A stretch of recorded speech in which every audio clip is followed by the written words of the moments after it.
maior que meu pecado. Nada vai nos separar. Oh, quão maravilhoso é! Oh, quão maravilhoso é o nome de Jesus, meu Rei. Oh, quão maravilhoso é, mais forte que tudo é. Oh, quão maravilhoso é o nome de Jesus. Oh, quão maravilhoso é o nome de Jesus.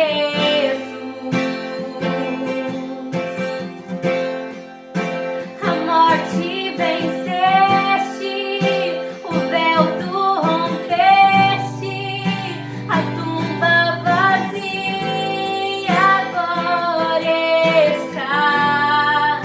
O céu te adora, proclama tua glória, pois ressuscitaste, vivo estás. És invencível, inigualável, hoje pra sempre reinarás. Teu é o reino, e tu é a glória, e acima de todo nome estás. Poderoso esse nome é, poderoso esse nome é, o nome de Jesus, meu Rei. Poderoso esse nome é, mais forte que tudo é. Poderoso esse nome é, o nome de Jesus. Poderoso esse nome é, o nome de Jesus.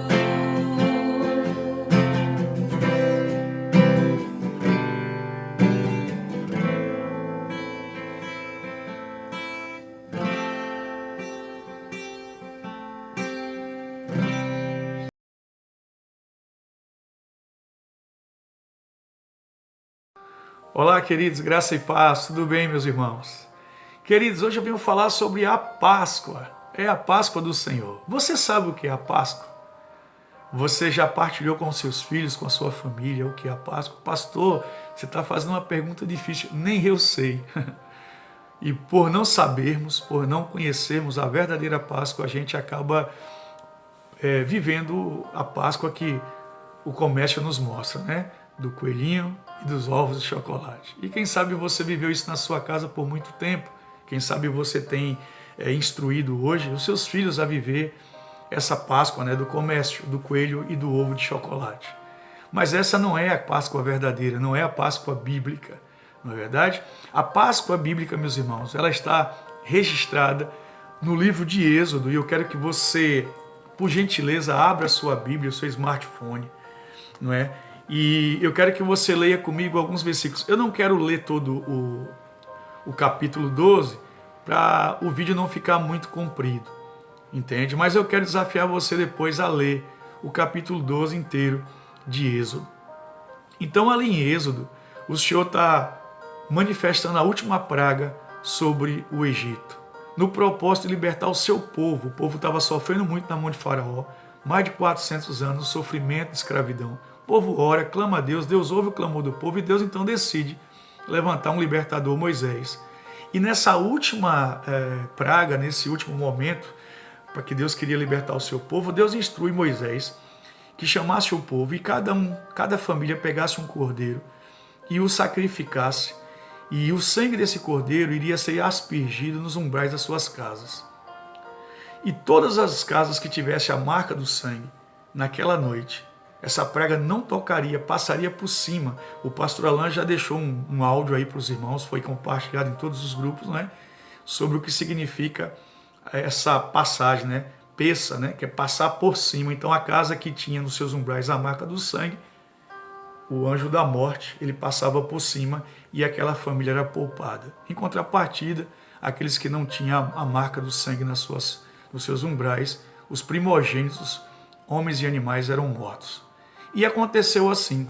Mas não bastava apenas colocar o sangue nos umbrais. As famílias precisariam estar dentro de casa e ali dentro eles iriam ceiar o cordeiro. Eles iriam partilhar o cordeiro assado, não era cozido. Então pensa, irmãos, que ceia gostosa, ó, um cordeiro assado. E eles comeram, eles partilharam, eles tiveram comunhão. Era um tempo de ceia. E essa ceia, essa última ceia ali no Egito, ela era um memorial para quando o povo saísse de lá e fosse em direção à nova terra, a Canaã, eles iriam ter a memória que Deus os livrara, não é, das mãos de Faraó. E Deus tinha como propósito não apenas que aquela geração tivesse isso no seu coração, mas que partilhassem com seus filhos, com seus descendentes de geração em geração. O povo precisava escutar, ouvir e entender quem é Deus e o que Deus fez lá no passado e quem Deus continua sendo hoje, não é verdade? Nesses dias que nós estamos em casa, não é? Deus tem nos guardado, tem guardado a nossa família, nós temos esperado em Deus. O livramento de Deus, o cuidado de Deus tem sido manifesto todos os dias. Eu tenho sentido isso, experimentado isso na minha vida, na minha casa. Então, queridos, Deus, ele continua sendo Deus. Ele está no controle de todas as coisas. E o propósito de Deus é livrar o seu povo, não é? É conduzir e dirigir o seu povo. E por isso eu estou vindo aqui com essa palavra e essa temática de Páscoa para poder dirigir você, conduzir você às verdades bíblicas. Então o Senhor, ele institui a Páscoa. E aí o versículo 26, se você puder abrir, né? Êxodo 12, 26, diz assim: E acontecerá que quando os vossos filhos vos perguntarem ou vos disserem, né, te interrogar, que culto é este vosso? Ou que celebração é essa? Você tem uma resposta, entende? Quando você está ceando, todos os domingos, todo primeiro domingo do mês, a gente ceia ali na igreja. Mas muitos vão, comem do pão, bebem do cálice e acaba fazendo disso um ritual. Ou, eu vou ceiar para que eu possa me sentir um pouco menos pecador, ou me sentir um pouco aliviado. Entende, irmãos? Ou eu vou lá, é um dia que eu vou me examinar, como se examinássemos fosse só no dia da ceia. Todo dia é dia de examinação. Todo dia é dia que eu paro e eu olho como eu estou vivendo diante de Deus. E aí, a Bíblia diz então que os filhos iriam perguntar. Seu filho já te perguntou sobre a Páscoa? Você já partilhou com seu filho o que é a Páscoa? O que significa? Essa é uma boa oportunidade de você contar para o seu filho e partilhar com a sua família sobre a Páscoa do Senhor. Então, queridos, essa noite eu quero que você, mediante esse texto, se o seu filho não perguntou, certamente quando ele vê você com o suco e o pão, que você vai cear com a sua família, ele vai perguntar, por que nós fazemos isso? E você pode levá-lo à palavra e contar a história do que Deus fez e quem Deus é. Então hoje, no final dessa mensagem, nós vamos ceiar. E eu quero que você, se você puder nesse momento, dar uma pausa aí e pegar o pão e o suco de uva. Se tiver suco de uva de pacotinho, não tem problema. Se tiver um suco de uva na sua casa, joia. Pastor, eu não tenho suco de uva, eu tenho só pão. Pão é uma coisa que todo mundo tem em casa. Mas nem sempre temos o suco de uva. Você assiste o vídeo até o final e você fica no compromisso então de pegar esses elementos, né? O pão e o suco, e o compromisso de fazer uma ceia, de ter um tempo de ceia com a sua família, né? E de modo especial, né, com o seu filho, na oportunidade de contar-lhe a história do que Deus fez. Então o Êxodo diz que os nossos filhos, e acontecerá quando vossos filhos, quando, né, você não tem um tempo definido, mas que com certeza eles iriam fazer essa pergunta. E aí o 27, então vocês dirão, né? Este é o sacrifício da Páscoa ao Senhor, que passou às casas dos filhos de Israel no Egito, quando feriu aos egípcios e livrou as nossas casas. Então o povo se inclinou e adorou. Entende?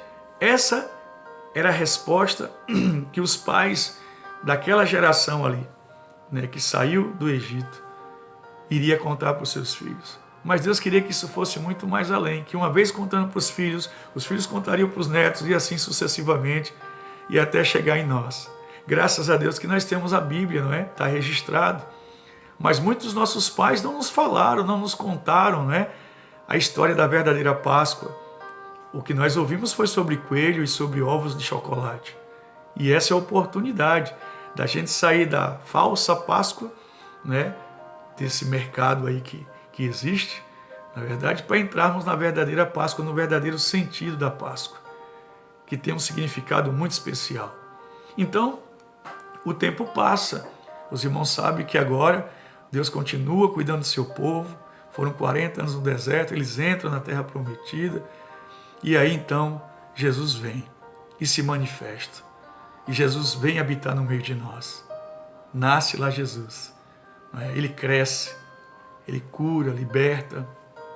Jesus tem comunhão com as pessoas. Jesus se importa com aqueles que ninguém se importava.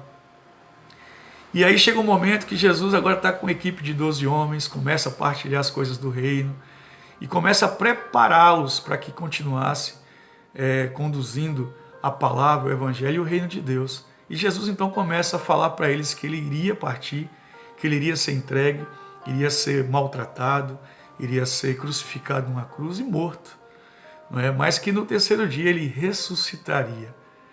E os discípulos então, irmãos, tinham aquela expectativa e com certeza tinham muitos questionamentos, muitas perguntas como você e eu. E Jesus então, naquele período, naquele dia de Páscoa, naqueles dias de Páscoa ali, né, em Jerusalém, Jesus então pede para que os discípulos preparassem uma ceia. Mateus, você vai ver Mateus falando sobre isso. Depois você pode ler ali Mateus 26, 27, 28, né, que vai tratar cenas muito claras, né? Jesus ali com os discípulos nos últimos dias, nos últimos momentos com seus discípulos, inclusive a ceia. E aí você vai ver o capítulo 28 falando, né, da ressurreição e tudo que ele contou e falou, de fato aconteceu. Então, irmãos, Jesus então institui aquela ceia com os discípulos. A Bíblia diz que ele pega o pão, ele pega o cálice e ele então dá graças e ele fala, né, que agora seria a aliança no seu sangue, essa nova aliança. Embora, você vê que está escrito lá, ó, a última ceia, né? Na verdade, era a última ceia dessa Páscoa nos moldes, né, judaico, no memorial do que Deus fez lá com o povo hebreu no Egito. E aí Jesus agora institui a nova aliança, né, no seu sangue. E aí o apóstolo Paulo, a gente vai agora entrar em 1 Coríntios capítulo 11, por favor, abra comigo lá. Você vai ver o apóstolo Paulo falando sobre isso, né? Instruindo a igreja em Corinto sobre a ceia que foi instituída por Jesus. E o povo ali em Corinto, irmãos, eles tinham essa mesma proposta, esse mesmo propósito de se reunir, de ter comunhão, de partir o pão. Lembra lá em Atos 2, né? A gente já leu tanto sobre isso, que eles viviam em comunhão no partir do pão, nas orações, né? E eles ceavam. Então aquele que tinha muito, que tinha mais condição, trazia muito e partilhava com os que não tinham. Mas todos deveriam comer, partilhar de uma forma equalizada, né? Enfim, todos comeriam na mesma... Todos sairiam satisfeitos, na verdade. Não ia ter necessidade de ninguém. Ninguém teria necessidade. E aí Paulo, quando chega ali em Corinto, irmãos, ele percebe que aquilo que era para ser bom ficou terrível. E eu quero que os irmãos abram, por favor, 1 Coríntios 11, o versículo 17, Paulo diz assim: Nisto, porém, que vou dizer-vos, não vos louvo, porquanto vos ajuntais não para melhor, senão para pior. Paulo diz, poxa, o tempo de comunhão que deveria ser tão bom, piorou. Vocês não estão entendendo nada o que é a ceia. A proposta era ter comunhão, era partir o pão. Era dividir com quem não tem. Quem tem, dividir com quem não tem. Era a oportunidade de servir uns aos outros. O evangelho é isso. É uns nos outros. E aí a ceia perde, né? E aí o sentido de fato. E Paulo ali no versículo 20 diz, ó, de sorte que quando vos ajuntais num lugar, não é para comer a ceia do Senhor. Porque comendo cada um, toma antecipadamente a sua própria ceia. E assim um tem fome e o outro embriaga-se. Paulo está dizendo, uns comem demais, outros comem de menos, uns bebem demais, outros ficam sem beber, não é? E eu preciso ajustar isso segundo o que o Senhor me instruiu. E aí ele vai falar no versículo 23, ele diz assim, ó, porque eu recebi do Senhor. Os irmãos estão comigo lá? Versículo 23, porque recebi do Senhor o que também vos ensinei, que o Senhor Jesus, na noite que foi traído, tomou o pão. Eu estou com um pedaço de pão aqui. Ele tomou o pão. E tomando o pão, ele disse, 24, e tomando o pão, tendo dado graças, a Bíblia diz que ele o partiu. Ele partiu esse pão e entregou para os seus discípulos. Os irmãos percebem? A primeira ação de Jesus foi partir. É o que Paulo estava ensinando para a igreja, que nós precisamos partilhar aquilo que temos. A ceia era com esse propósito de partir, de dividir, de servirmos aos outros. Mas Paulo diz que aquilo ficou difícil de lidar, porque alguns irmãos comiam demais, se embriagavam e não esperavam os outros. E isso, vamos usar a nossa terminologia aqui, virou uma bagunça. E Paulo agora vem ajustar, alinhar aquela igreja segundo a instrução de Jesus. Então, quando ele partiu o pão, percebe? Ele partiu, ensinando aos discípulos que o evangelho é partilhar. Você e eu temos o pão da vida, Jesus Cristo, e o que ele mais quer é que eu e você partilhe com aqueles que não têm o Senhor, que não experimentou desse Cordeiro Santo, o Filho de Deus, o Cordeiro Santo, o Cordeiro de Deus que tira o pecado do mundo. É o que Jesus quer que a gente faça.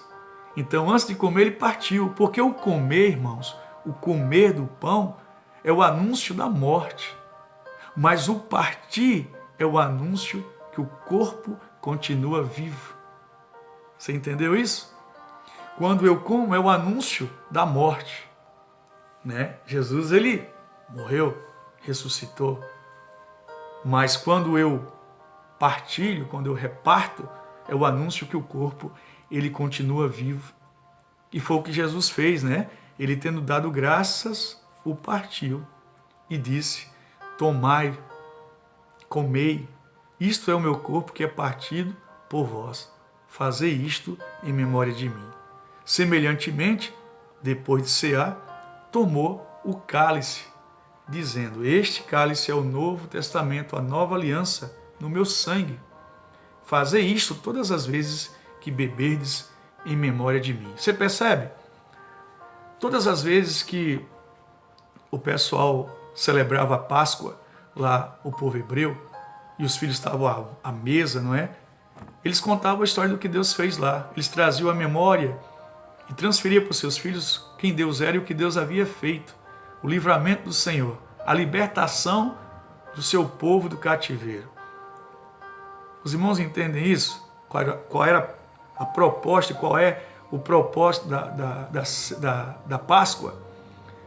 É um memorial, é a gente não perder de vista quem Jesus é e o que ele fez e o que está fazendo por nós e o que fará ainda por nós. Então, eles partilhavam com seus filhos, não é? Nas refeições, quando celebravam a Páscoa. Olha aqui, ó, um dia nós éramos escravos, né? Lá no Egito, o faraó machucava a gente sofria muito, filho. Mas aí um dia a gente orou, Deus levantou Moisés e Deus, né, nos deu libertação, nos tirou das mãos do faraó e nos trouxe para uma boa terra. E os filhos ouviam as histórias, como você ouviu muitas histórias na sua casa, né? Dos seus pais, dos seus avós, né? Muitas vezes história de assombração, que a gente não conseguia dormir, né? Era só causa de assombração, eu lembro disso no interior. Eles contavam aquilo para nós ali e depois queria que a gente fosse dormir tranquilo. Imagina o terror. Mas não é uma história de terror. Embora o que eles passaram lá foram dias terríveis, mas eram realmente, né, contados de pai para filho, de geração em geração. A ceia é a mesma coisa. Jesus, quando pede que nós peguemos o pão e o suco, ele diz assim, todas as vezes que vocês fizerem isso, vocês façam em memória de mim. Quando eu estive em Israel com o pastor Alain e a pastora Rose e minha esposa, nós fomos na festa dos tabernáculos, é a festa das tendas, não é? Então, a gente andando em Jerusalém, era muito comum você ver nas sacadas dos prédios, nas varandas, nos quintais, barracas, não é, montadas. E eu achei curioso aquilo e perguntei, pastor, por que eles têm aquelas barraquinhas ali na sacada e nos quintais? Aí o pastor disse, sabe por quê? Porque nós estamos em tabernáculo.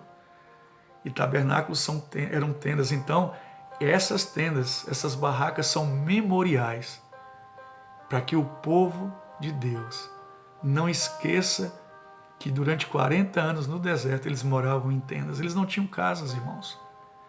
E mesmo hoje morando em boas casas, eles fazem questão em tabernáculos eles colocarem as tendas, as barracas fora de casa e fazerem as suas refeições dentro daquelas tendas, juntamente com as suas famílias, com seus filhos, contando e trazendo à memória o período difícil que eles passaram no deserto, morando em tendas. Que coisa tremenda, né? Então você vai ver que as festas que Deus instituiu na Bíblia são verdadeiros memoriais para que o homem não se esqueça de quem Deus é e o que Deus fez. Só que a gente sabe, se a gente não conta, não transfere isso, a história pode se perder e os nossos filhos e a nossa casa passar aqui por muito tempo na terra de maneira ignorante, sem conhecer a verdade. Por isso que conhecereis a verdade vos libertará. Quando você sabe o que é a Páscoa, o que ela significa, o coelho e os ovos já perderam o sentido, né? Agora eu vou olhar para o Cordeiro Santo, Jesus Cristo, que veio, que morreu, né? Que entregou a sua vida por mim e por você e ressuscitou e vive, está aí, habitando em você e em mim. Então, queridos, isso é maravilhoso. A gente vê que a ceia trata-se de um memorial. Não é de que Jesus ele veio, ele se entregou, assim como ele partilhou da sua vida, não é? Partilhou, entregou a sua vida, o seu corpo, né? Por isso que ele entregou o seu corpo, a sua vida. O seu corpo foi moído por mim e por você. E ele pega aquele pão dizendo, esse é o meu corpo, ó. Partiu. E ele dividiu, partilhou com todos. Esse é o nosso propósito como homem e mulher de Deus na terra. Não basta eu ir à igreja e apresentar o meu filho a Deus. Ó Senhor, está aqui, estou apresentando e consagrando meu filho a Ti. A nossa responsabilidade como pais é apresentar a Deus aos nossos filhos. Isso não é a tia lá da escolinha, da salinha que vai fazer, cabe a nós. E que dias maravilhosos Deus tem nos dado, né, meus irmãos, na nossa casa, da gente poder partilhar, não é verdade? Verdades eternas, princípios, valores de Deus. E ensinando aonde? Na mesa, ceando, comendo com eles, orando, não é? Contando as histórias. Eu não sei se você tem feito isso, mas se você não está fazendo, irmão, você está perdendo um tempo precioso, porque muitos dizem, não tenho tempo de ler a Bíblia, não tenho tempo de partilhar com os meus filhos. Hoje talvez você já não possa mais dizer isso, né? Tem tanto tempo que a gente não sabe mais nem o que fazer com ele. Então é um tempo da gente sentar e da gente contar para o nosso filho, para a nossa família. Pastor, mas meu filho nunca perguntou o que era a Páscoa. Eu aprendi daquela forma e contei para ele dessa forma. Agora é a hora da gente sentar e desconstruir, não é? Aquilo que a gente viveu que era falso e trazer a verdade. Sentar e ceiar. E aí a Bíblia diz então que Jesus, ele ceia com seus discípulos. E eles, olha, fazei tudo isso em memória de mim. Quando eu pego o pão me arremete ao corpo de Jesus, que foi moído, que sofreu por mim. Quando eu tomo o suco de uva, me leva ao sangue de Jesus. Não é? O pão, meus irmãos, não é o corpo, mas representa, é um memorial. O suco de uva não é o sangue, mas representa, me traz à memória o sacrifício de Jesus, que ele não poupou. Ele não doou uma bolsa de sangue, nem um órgão, ele entregou-se completamente por mim e por você. Por isso podemos nos alegrar, por isso podemos contar para os nossos filhos, não é? O que é o Evangelho, o que é o Reino de Deus, quem é Jesus, por que é que ele veio. Porque muitas pessoas, né, têm um Jesus até a cruz, um Jesus que morreu e continua pregado até hoje lá, e fica nisso, não é verdade? Não, nós temos um Jesus que ele morreu sim, mas no terceiro dia ressuscitou e vive. E por isso podemos nos alegrar. E por isso podemos encher o nosso coração de esperança e de alegria com os nossos, né? E aí eu quero continuar Quando Jesus diz ali no versículo 26, porque todas as vezes que comerdes este pão e beberdes este cálice, anunciais a morte do Senhor, até que venha. Percebe? Quando comemos, nós anunciamos a morte, mas quando partilhamos, anunciamos que o corpo vive, que nós somos um corpo, que vivemos para servir uns aos outros, para partilhar aquilo que temos. Amós 8:11, né? Chegará um dia na terra que haverá fome não de pão, sede não de água, mas de ouvir a palavra de Deus. E eu só vou dar aquilo que eu tenho. Você já tem muito de Deus. Nós temos o pão vivo Jesus que desceu do céu e podemos comer dele todos os dias. Todos os dias quando eu abro aqui, ó, eu tenho um banquete fresco do céu. É maná fresco. Naquele tempo, né, no Egito, ou melhor, no deserto, quando Deus os tira do Egito, eles comiam o maná que vinha do céu. Mas chegou um momento que o maná cessou. E aí vem Jesus, o pão vivo, e hoje eu posso comer todos os dias. Comida fresca que vem do céu. Por isso que Jesus diz, né? Entrarei na sua casa, ceiarei com ele e ele comigo. O Senhor tem uma dieta totalmente diferente para mim e para você do que nós havíamos acostumado a comer. Nós comíamos mentira do diabo, né? Coelho da Páscoa, ovos de Páscoa, não é? E aí a gente viveu essa Páscoa do comércio. Mas agora o Senhor quer que você viva a verdadeira Páscoa. Amém, queridos? Essa palavra eu queria deixar para você. Que Deus te abençoe. Mas eu quero ceiar com você ainda. Eu quero pegar nesse momento o pão. E eu quero orar agradecendo ao Senhor. E dizer, Senhor, não me deixe esquecer nunca quem o Senhor é e o que o Senhor fez por mim. Ele diz assim, ó, porque todas as vezes que comer este pão e beber esse cálice, anunciais a morte do Senhor até que venha. Há uma promessa aqui, Ele virá. Senhor, eu estou comendo, ó, não deixe esquecer que logo o Senhor vem. A qualquer minuto o Senhor pode voltar. Isso, meu coração se enche de esperança, eu estou alegre. Amém, queridos? Aí, o versículo 28 diz assim, examine-se, pois o homem a si mesmo, e assim coma deste pão e beba deste cálice. Pastor, mas como é que eu vou cear? Eu estou em pecado, eu sou pecador. Eu também sou pecador. A Bíblia diz, ó, examine-se e coma. Não diz examine-se e saia da mesa e não coma. É o momento da gente pedir perdão, da gente refletir como a gente está vivendo, né? Pedir misericórdia ao Senhor e a gente comer. Você viu quando começou o texto? Jesus na noite que foi traído. Judas estava à mesa, era o traidor, pecador como você e eu. E o Senhor não o tirou da mesa e não o expôs. Ó, Judas, você é traíra, né? Sai daqui. Não, ele comeu, ele ceiou. Então, queria ser para nós pecadores, entende?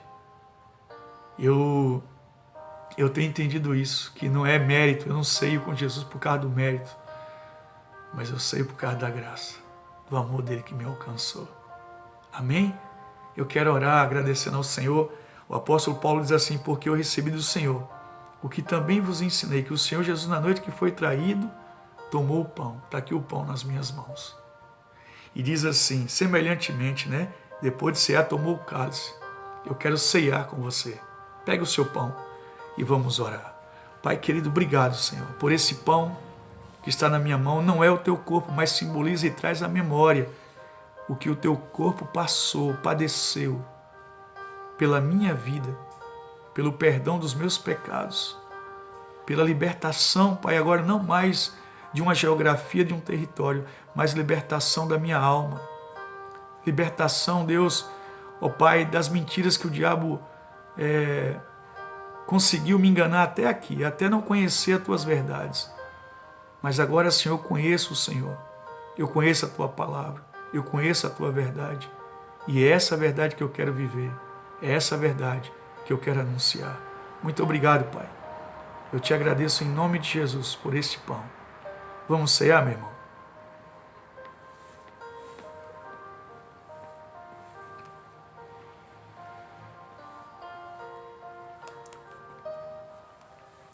O 25 diz assim, semelhantemente também, depois de ceiar, tomou o cálice. Está aqui o cálice, suco de uva.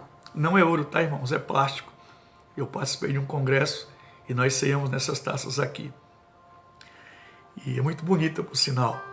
Eu não achei outra em casa, procurei uma de vidro e não achei. É uma taça de plástico. E eu estou com suco de uva aqui. Não é o sangue de Jesus, mas é um memorial, representa. E diz assim, tomou o cálice, dizendo, este cálice é o Novo Testamento, ou seja, a nova aliança no meu sangue. Fazei isto todas as vezes que beberdes em memória de mim. Curva sua cabeça, fecha seus olhos, eu quero orar com você. Pai, muito obrigado. Muito obrigado, Senhor, porque o Senhor derramou o teu sangue precioso pela minha vida, pelas nossas vidas, Senhor. Pai, nós não somos dignos. Ninguém, Pai, merecia. Mas o Senhor, Pai, não poupou a tua vida, o teu sangue, Jesus, tu derramou. Tu derramou pela remissão dos meus pecados, dos nossos pecados. Obrigado pelo teu perdão, obrigado pelo teu amor, obrigado por essa graça que me alcançou. E eu te agradeço, Senhor, pelo teu sacrifício, pela expressão do teu amor, Senhor, pela minha vida lá na cruz. Muito obrigado em nome de Jesus. Amém, meu irmão? Vamos tomar do cálice? Glória a Deus. Então, não perca essa oportunidade, meu irmão. Pegue a sua família, não é? Provoque esse tempo, né, de partilhar da palavra de Deus, o sentido verdadeiro da ceia. Leia Mateus 26, 27, 28. Ali tem cenas, né, dos últimos momentos de Jesus aqui na terra, com os discípulos, o tempo da cruz, o que ele passou e a ressurreição do Senhor. Tá bom, meus irmãos? Que Deus te abençoe. Fiquem na paz do Senhor, né? Que o Senhor te guarde, que o Senhor continue ministrando ao teu coração nesses dias aí na sua casa, na sua família, não é?